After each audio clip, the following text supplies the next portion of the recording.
I'm Michael Fox, and this is the Prospector News podcast. And I'm joined by Terry Lynch, the founder of Safe Canadian Mining. Welcome, Terry. Hey, Michael, great to be here. Always a pleasure to chat with you. Yes, absolutely, and we're doing this on a timely basis. But before we get into the full discussion, enlighten my audience if they haven't heard about Safe Canadian Mining, exactly what your organization is and what it's set up to do. Yeah, it's just a pure volunteer organization put together by many, industry folks. Myself, Eric Sprott, Rob McEwen, Keith Nurmeyer, Sean Rusin, a number of other junior mining executives. Too lengthy to mention here, but they're all on our website, Safe Canadian Mining. We appreciate every single one of them. We got several thousand subscribers, all coalesced around the concept of stopping predatory short selling. Generally speaking, we're not against short selling in and of itself, as long as you're transparent about it and you borrow the security and you deliver the security you've sold. You're taking the other side of the bet. That's okay. But if you are selling stock that you have not borrowed, you don't mark it as a short sale, and the market just thinks this is normal activity and it's driving the price down, that's what we call predatory short selling. And that's happening all too often in Canadian markets, specifically in the mining market. So we're against that, and we're trying to stop it. Yeah, perfect. This is not only bad for the companies because it diminishes their shares when they're trying to go to the market to raise capital to advance their projects, but it sucks for investors as well because you invest in good faith that this company is going to move projects along. And these people are able to hold back the gains that you should normally gain from that. So here Yeah, for you guys moving forward with this. This is a very timely moment for us to be talking. IROC, which rather formerly IROC, which is now called CIRO or CIRO, is I guess everyone is pronouncing the acronym. Came out with a list of recommendations on how to police short selling in order to limit the ability to have the predatory shorts in the market. Can you enlighten everybody as to what's been proposed by CIRO? you know what? It's oh god. I mean, it's basically shuffling paper around, Michael. I looked at it.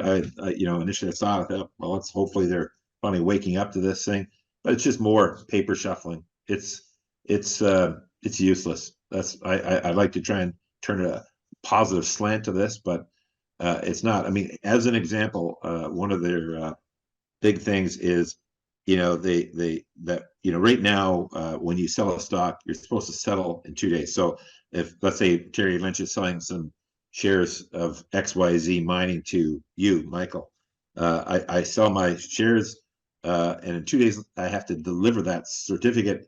Usually that certificate is already located at my broker, in the form of a DRS, and the broker, transmits that to the broker that acted for you on the other side, and that's a settlement. That's a proper settlement. So in 2 days. Okay. So CIRO is saying that and this takes place after May, which is because in May we're going to go for 1 day settlement. So going from 2 days to 1 day. So their primary thing they're saying in this new proclamation of great, insight, they're saying that people need to have a reasonable expectation of being able to deliver the stock when they sell it. And if they don't, then there's going to be a whole series of things that happen if they don't do that. Well, if now it only happens where it's 1 day, I would say to you, CIRO, let's just call this, something very direct here. If you don't have the stock in your account, you can't sell the stock. How simple would that be? How great would that be? That's what the Aussies do. They're kicking our butt, by the way. But let's wake up here, CIRO. And that's what needs to be done. This reasonable expectation is just horseshit language that the banks drive trucks through all the time for their hedge fund clients to be predatory short selling our stocks, and it's got to stop. Yeah, I agree with you. It's my understanding back, if I, I'm I'm 58, so it's been an awful long time since I took my finance courses and my economics courses at university. But my understanding is the way short selling was supposed to work was that if I wanted to short, let's use XYZ mining company again, I would have to, and I didn't have the shares, I would have to borrow them. So I would have to say, Terry, can you lend me your shares so that I can sell them at a price with the intention of buying those shares back at a lower price and returning the shares back to Terry. And what's happening now, if I understand this correctly, is they're basically treating the shares as they're on margin. So they're borrowing the shares after the fact. So that Or they're not that borrowing it at all. They actually are selling the shares. They're supposed to be marking that when a broker enters a trade, they're supposed to mark it's a long trade, i.e., I own the stock and I'm selling the stock, or it's a short trade. I don't own the stock but I've somehow arranged to borrow, and I have this expectation to deliver within the transaction settlement period, and I have enough margin requirement in my account to do it. Those are the two trades. Just to give you an example, people, I think their mind gets a bit, confused when they hear short selling. They think, oh, this is complicated stuff, and it's got nothing to do with anything. And it's like, interestingly enough, Goldman Sachs, get this, mismarked 60 million transactions and paid a $3 million fine. The media would focus on the $3 million fine and say, oh, wow, they paid a $3 million fine. The question is, how much money did Goldman Sachs made by mismarking those 60 million transactions? Okay. I It might have been suspect $3 billion for all we know. The point is, $3 million is nothing. It's not, it's all about how much profit are the bad guys making versus the good guys. The good guys are investors that are investing, for long, again, I'm not against short selling as long as you take the transparent bet and we can see it. Then it's like you bet one way and I bet another way. That's okay. A free enterprise will rule out, and capitalism will decide which side should win. But when you don't transparently mark your trades, and the market, a poor investor see his stock that he believes in, management thinks that what they're doing is right, sees good results, and thinks, how can this thing keep going down? It going down. It goes down at 15.59 every day. How does that happen? Well, because the supporters of a stock can't support the stock in the last 5 minutes, but the negative guys can sell the crap out of it. It's absurd. It's a wonder anybody invests anything in this market. Yeah, the thing that always drove me with the short selling is the banks go, no, no, it's not us, it's not happening. Anecdotally, I hear from lots of my clients and lots of my um, colleagues in this field, and I'm hearing the same thing. They'll be up all day into the last 5 minutes, and somebody comes in and drives their price back down to where it was at the start of the day. And it makes no sense, A, that that's happening, and B, I always look at it and go, okay, this is happening on the venture exchange. So, these are companies that are not running profit and loss balance sheets. They're trying to create a product, whether it's a medical device, a pharmaceutical product, or in our industry, they're trying to determine whether or not they can create a mine.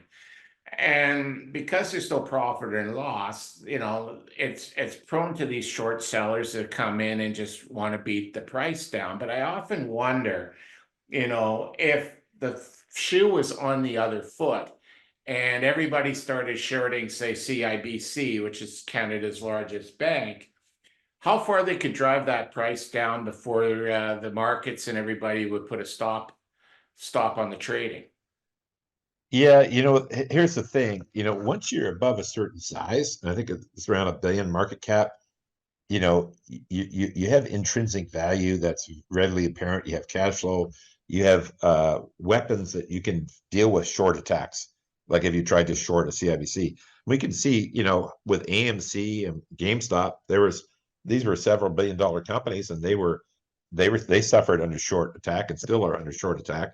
And ultimately, there's a game going on there, and the game is yet to be decided. I suspect if they actually allow legal proceedings to move forward as they should, there should be the mother of all squeezes in those stocks.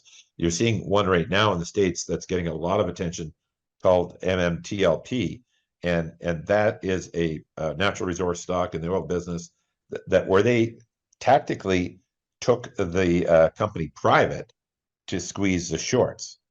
And literally they did capture them, but they went through a lot of illegal moves, I believe, FINRA and the SEC, to prevent the shorts being squeezed.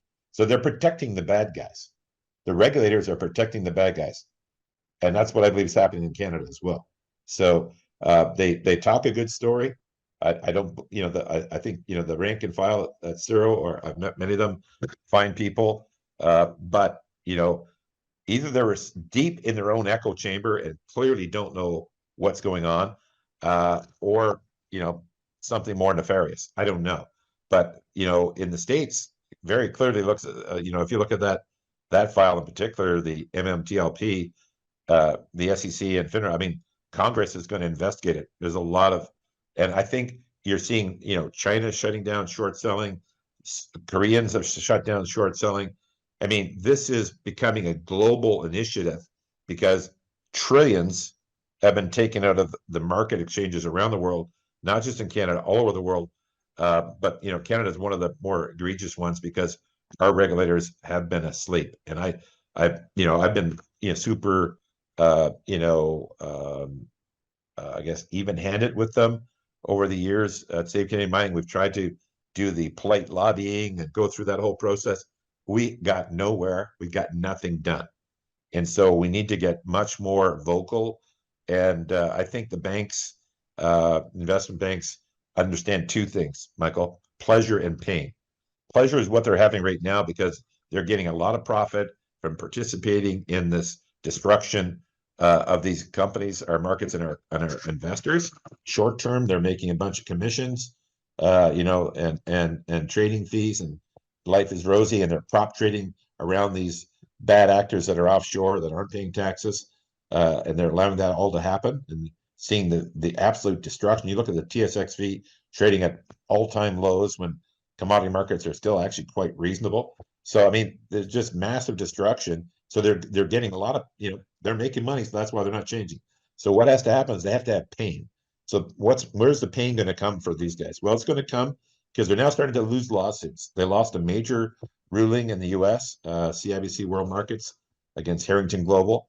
They basically had taken the position that they could, rent out their pipe, their algorithmic trading pipe to anybody, and that group, that they were short selling or doing malfeasance and breaking the laws, that you sue those guys directly. It had nothing to do with CIBC, which was an absurd position. And ultimately, the courts in New York called them out and said, no, you're a broker. You've got broker responsibilities to make sure people are not willfully negligent on your watch. So that now all of a sudden banks' balance sheets are exposed. That's big time news. Okay, that's one big thing. Second big thing is, before, when I was talking to people about this, many people thought I, should have an aluminum foil hat, that this was a conspiracy theory, like many conspiracy theories that have unfortunately proven to be true. This is another one that's proven to be true. So this is no longer conspiracy theory. We've got evidence. We've used a company, Power Nickel used a company called Share Intel, and that company worked for 11 other companies and gave them this evidence that they collected for us. And that evidence has been used to have 8 to 9 figure settlements from major banks in America on their stock shelling, negative, short selling. So this is no longer conspiracy theory. This is fact, and we need to stop it to save the junior mining in this country. Because what happens is that, and you're seeing it already, more and more people are leaving the sector. Expertise is being lost. Experience is not being gained by our young professionals, and you lose a generation in this business, and then you're done. There's no, it takes you have to start from scratch again. And Canada was a world leader, could still be a world leader. The governments, I think, federally and provincially, have done some good things, on the critical mineral strategy. They've done a lot of good things there. But where they've been lax, where they need to get some teeth, it shows some chutzpah, is they need to get aggressive. The self-regulatory markets do not work, just do not work. And they need to change that, and they need to change it soon. Yeah. The other thing that always was a ponderance to me, and it seems to be that the banks, brokerage houses are the ones that get away with this. Like I trade with an independent broker when I'm executing trades, and I hold, number of securities. If somebody wants to short, I'm asked by my broker if I want to lend my shares to, an individual, and they will tell me what the individual is willing to pay me for the lending of my shares for 24, 48 hours. And I'm hearing from people at banks that they don't hear about any of this. So I'm wondering, are the banks lending these shares out that belong to other people without their knowledge? So I think almost for sure that's happening, that banks are loaning out our securities and not paying us for it. I mean, in fairness to them, they probably have the legal right to do that because of the account forms you've signed. If you look at the small print there, they get you to sign a margin thing, and when you sign that margin thing, even if you don't have any margin, because if you sign the margin thing, they have the right to loan out your securities, period.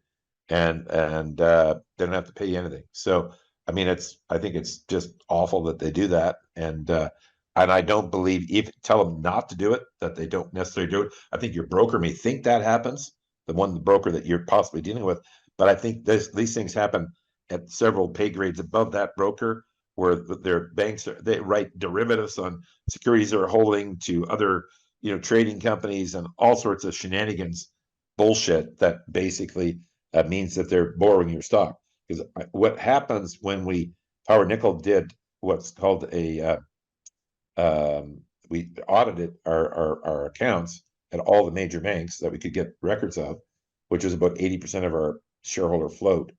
And we basically got what we call trade balances. So you would see, for example, not to pick on CIBC or National Bank or whatever, any one of these banks at any particular day would have X million shares in and X million shares out, and there'd be a positive or negative balance. So if it's a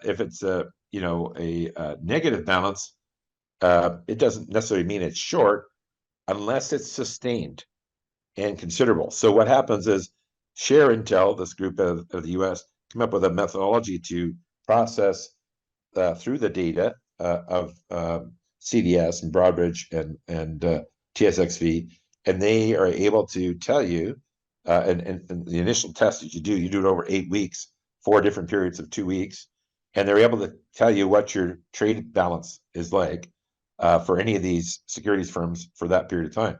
So we did that, and we initially had 3 million shares negative traded balance. So it means they were 3 million shares short because there was no 3 million shares like on the short report, like the Power Nickels never had much that way, maybe 100, a couple hundred thousand, nothing really.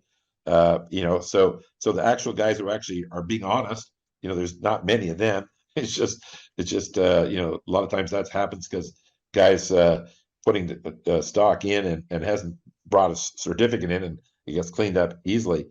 But on these, and now it's up to 10 million. And that's what we filed with the CIRO and FINRA, and that means these things have been out for now several months, and there's still this negative trade imbalance. So there's only one rational explanation, because we actually reached out to the firms and said, hey, we've got this negative trade imbalance, it doesn't correspond to anything on the short report, so is there something we don't know about? Otherwise fix the problem. And basically we did that to their head of compliance, a couple of times and no response, to pretty much across the board. One guy or two guys responded with negligent responses that when we followed up with, then they stopped responding. So they just think we're all dumb, I think, and they just have gotten away with it for so long. It's been shooting fish in the barrel. These guys have made billions, indeed trillions. That's the estimate. And that's not from me. That's from way bigger pay grades than I am. So, but it's coming to an end. South Korea's called them out. India's called them out. China's called them out. There's heat on the U.S. now, finally, from Congress to say, hey, what the hell is going on here? And Canada will be dragged kicking and screaming to it because our self-regulatory guys are asleep at the switch. Unfortunately, they're doing this. You asked me about those proclamations they came out with. It's just pushing. It's just noise to pander to the stir that, say, Canadian Mining and others are causing by saying this is crap. You guys need to change, and they're trying to promote this as some sort of response. It's no response at all. It's nothing. Okay, they need to hear the message. The message is the system is broken. You guys are part of breaking it. Be part of fixing it, or governments stop the stupid self-regulatory stuff. Put an ombudsman in that acts for the investors, and make sure these guys do their job. Otherwise, they have the power to make forced buy-ins and inflict pain on these guys, because that's what the banks need to get.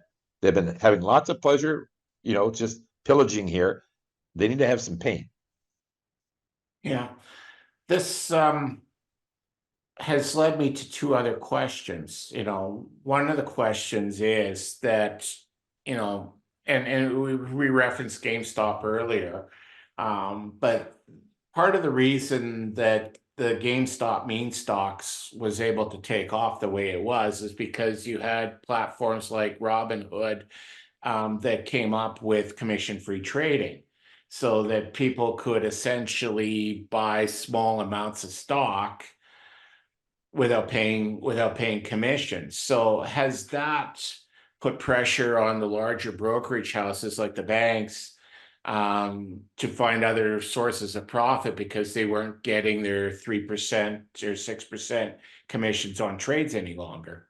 Yeah, no doubt. No doubt the banks, are just, all businesses by their nature are trying to make a profit, and they're trying to do whatever they can to make a profit because that's what they're in business for. And I'm a capitalist, so I got no problem with people trying to make a profit. But the thing is, you can't make an illegal profit. You got to make it legal, and you can't be acting not if you're supposed to be acting for somebody's interests. People are investing with you. You can't act contrary to their interests. It's just crazy. So that's what's happening right now. Banks, will have clients that have invested, in any GameStop, AMC, Power Nickel, whatever. They invest in some stock, and the very same banks are loaning that stock out. And what happens is that helps to destroy those companies, reduces their price, increases their cost of capital. So how are they acting for their client when they're doing that? Right? So Yeah. so this is the part. Now, do I, is there a part of me that has sympathy for the fact that they've crushed trading prices and crushed research and that sort of thing? Yeah, and maybe we need to rethink that. I'm not look. Again, banks got to make money too, but let's find ways for people to make money honorably for providing good, valuable service that makes sense. Because right now what's happened is these hedge fund guys, they're the smartest guys in the room because they're making the most money, so they can hire the smartest guys in the room. So these guys are, honestly, they are genius. I don't know if you've ever tried to trade against these guys with their bots. It's so hard, Michael. It's like and as again, and we're not skilled like they are, and so these guys, they are fighting it every which way. They figured out game theory of how the regulators work, and how they can outfox them. And I remember phoning up was IROC at the time. They had, Power Nickel had traded down 7 days in a row at 15.59 from CIBC. We often call the CIBC kiss. And I finally got fed up, because I was getting calls from my shareholders. I phoned IROC, who I knew from the Save Canadian Mine stuff. And I said, guys, I mean, this is ridiculous. 7 days in a row. I mean, you know, it's got to stop. And of course, they said they'd investigate, blah, blah, blah. But, you know, these guys know how to do that. Like, it's not like if Terry Lynch closed it up 7 days in a row, Power Nickel, I'd be in jail. Okay. They would literally haul me off. But these guys can short it 7 days in a row. Okay. And with the way they do it, it's never the same guy, but it's like a pack. And they all know this is how it works. They figured this out. They gamed it out. And so this is, you know, you can't, you know, these guys are several steps ahead of us. So you got to make these rules really simple. You got to be able to, like, for example, when you do go and do the audits, like, you know, Power Nickel has done, like several mining companies are doing now with our leadership, to say, hey guys, get in position of this information. You're going to be able to use it to help your shareholders. Then we should be having, you know, that should be buy-ins. We should be forcing buy-ins on these guys. And then they're, you know, all on the same day. And then all of a sudden that's going to spike the price and those guys are going to suffer pain. Only then will these guys stop doing what they're doing. Because at the end of the day, all we're trying to do on an exchange is, remember, why do exchanges exist? For two reasons. They exist basically to allow investors to have multiple opportunities to make investments on different products. And they exist for companies to basically have easier access to different pools of capital. Those are the two fundamental reasons why exchanges exist and have existed for all eternity.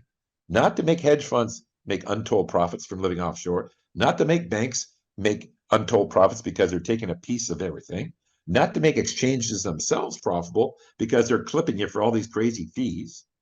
They're losing the plot. The whole plot was allow access to capital so companies can grow faster and put in more employment, pay more taxes, help our communities grow. And they're missing the plot because investors aren't making money. And like Eric Sprott said it right, man. He said, look, investors are not stupid. When they get kicked in the head a few times, they move along. They realize this game is not for them, and off they go. And they're going to invest in real estate, or they're going to invest in crypto, wherever they feel they're getting a fair shake. They're not getting a fair shake right now in the Canadian junior capital markets. So it's not surprising that they've left in droves, and we're at our low. I mean, the only hopeful news, and I've been trying to be more hopeful lately. I'm more hopeful now than I ever have in the last 4 years, is because of the bank liability problems, and because now we can get real evidence. We can actually take these guys to court, and we can win, and we can force change. And I think globally they're catching up to this, and I think global winds are turning on the shorts. So I'm thinking this is going to change, and when it does change, and it might take months, it may take a year, I don't know. I feel like I sense it is going to change. There's going to be the mother of all rallies in mining stocks, particularly because there are some tremendous companies out there trading for pennies on the dollar that could be, you know, not just $1 but $10. You're going to be, you know, 10 baggers are going to be routine. There's going to be 1,500 baggers. It's like life-changing opportunity. So, you know, I'm saying to people today that you should be looking at, if you're going to thinking about investing X in junior mining, as an example, take half X now and put it in your favorite junior mining stocks. And, or if you find that to be too aggressive, because, you know, individual stocks, you know, have obviously more risk and more black swan events can happen. There's a lot of great mining funds out there that have been also suffered, but right now provide tremendous bargains. There'd be a great way to invest in the junior mining, or, you know, the funds that are out there. And I think that would be very helpful. And I think they'll do very well with that. But I know what's going to happen. Many people will not invest and they'll just keep on thinking it's going to get lower. And then, you know, what's going to happen? The Power Nickels of the world, when they go in 10 days, it's up 50%. In a month, it's up 150%. It just booms. And then and once that stock jumps like that, and you've been watching it, I've never been able mentally to get back into those. And they go, and if Power Nickel goes up 10 times, you know, that's what the loss is.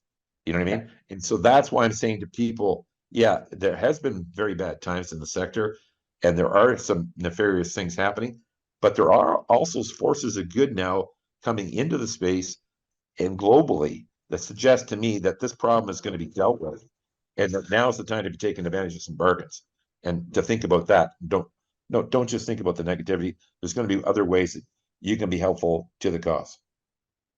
Hear, hear. Now, the other question that I have is, given now that you've had an opportunity to examine some of the data, is it just the bank brokers where this is occurring, or is it happening across the board? And the reason I'm asking that question, It's happening across the board, but oh, but some of the independents are noticeably good. I mean, I know Research Capital, as an example, I know they have a very definitive policy on this. They don't loan their stock out. You know, they're very much against it. They've been super. They're one of the ones, the only ones I know for sure that have that policy and adhere to it. So I'll give them, you know, tip of my cap to them. I have an account there too. So you know, I've got respect for those guys, and I think there's, you know, maybe there's some other brokers that are doing the same thing, but no, unfortunately, it's not just the big banks.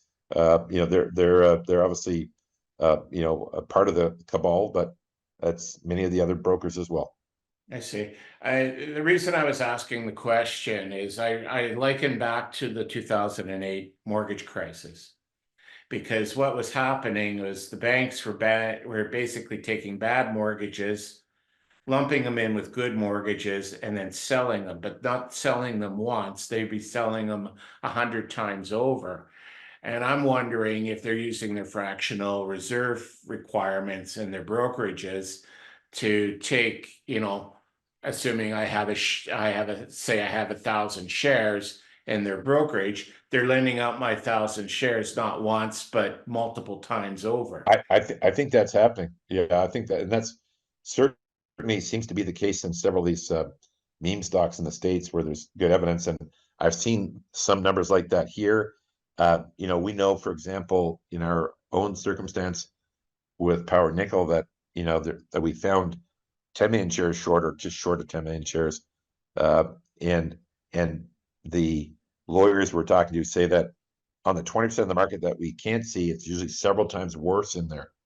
So in that piece, they're probably, who knows, 30, 40, you know, million shares short. So it seems crazy how they could make that math work. But as you say, they have these derivatives, and they just, you know, it's like they make the rules up as they go along.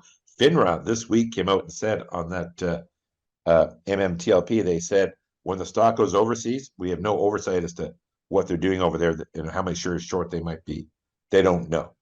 FINRA basically said that this last week, that they don't know how many shares are in any individual stock. There's no way for them to tell. It's crazy. Not only crazy but scary. Yeah, If very scary. people want to continue to follow this story, Terry, how do they do so? If Yeah, you've so got we're gonna get you know, go to Save Canadian Mining, register there. We're gonna be coming out. We're you know, I mean, obviously, again, the challenge is Save Canadian Mining is a volunteer group. You know, there's no paid people there. It's just a bunch of us crazy people trying to sort of get something changed. You know, but we are going to come out with some tools that could be helpful. We're going to you know, we think that there's two ways for people to help.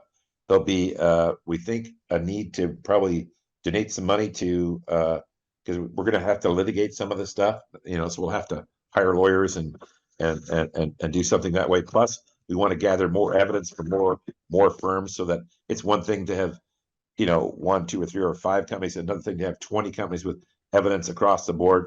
And so we want to get there. And then the other thing is we think that, you know, individuals can have a great impact by their social media voice. By, you know, we're working at, you know, getting a robot that will actually capture these 15, 59, 59 downticks for many of our mining companies. People will be able to hopefully go in and register their mining company they want to watch. And when that mining company gets downticked at 15, 59, 59, which happens, you know, a lot, Michael, like, you know how often, like more than 50% of the time that happens, we yeah. get beaten down at the end of the day. We should be taking snaps of that and sending that tweet out to that brokerage CEO and saying, look at what you guys are doing. How can you keep on doing this? Because that's, you know, a good aggressive social media move to call these guys out, because that's what we got to do. We got to embarrass them. They got to feel the wrath of us as consumers. And We have to change positions. People are going to be treating us like crap. We got to go to the guys that aren't treating us like crap. Yeah. That's what Bud Light learned that the hard way. So CIBC can learn it the same way. Yeah, no, absolutely. And if CEOs want to learn more about what they should be doing in their own companies to have an eye out for this sort of stuff, again, they can get a hold of you through the website. Yeah, for sure. They can just reach me at Terry@SaveCanadianMining.com or Terry at Power Nickel, whatever, and we'll try and help them out.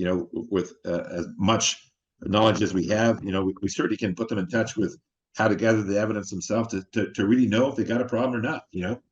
Because the first thing to do, honestly, is to verify if you got a problem.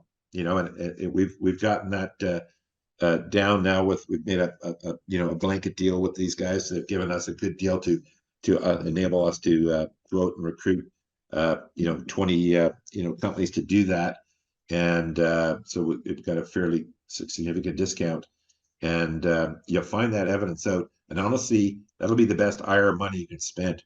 Because you're and you know what? If you don't spend it, you may open yourself up to lawsuits. Because one of the other things that's going to happen is that CEOs that don't fight these predatory short sellers are actually going to be sued.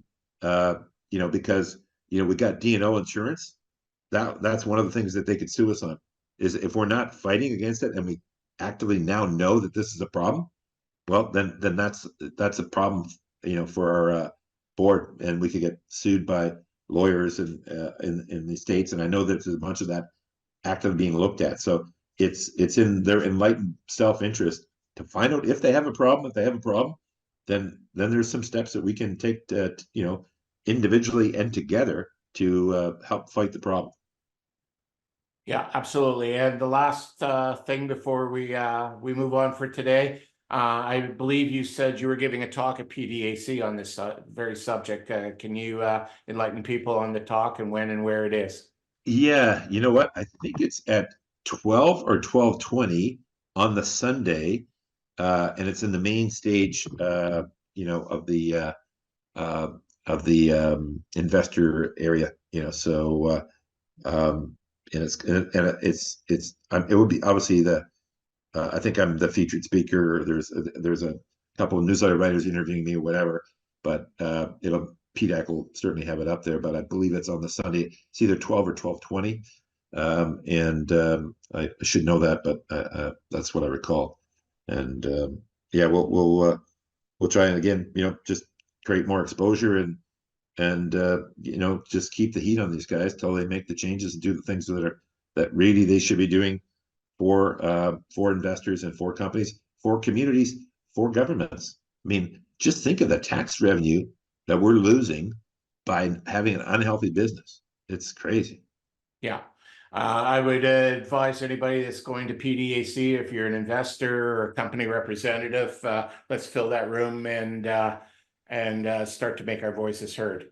Terry, as always, thank you very much for joining me. And I'm sure as the year rolls on and people realize how big a toothless tiger this last set of regulations or attempts thereof there's going to be more pressure to make changes. I hope so, Michael. Thanks for interviewing us and giving us a voice. We appreciate it. Okay, thanks, Terry.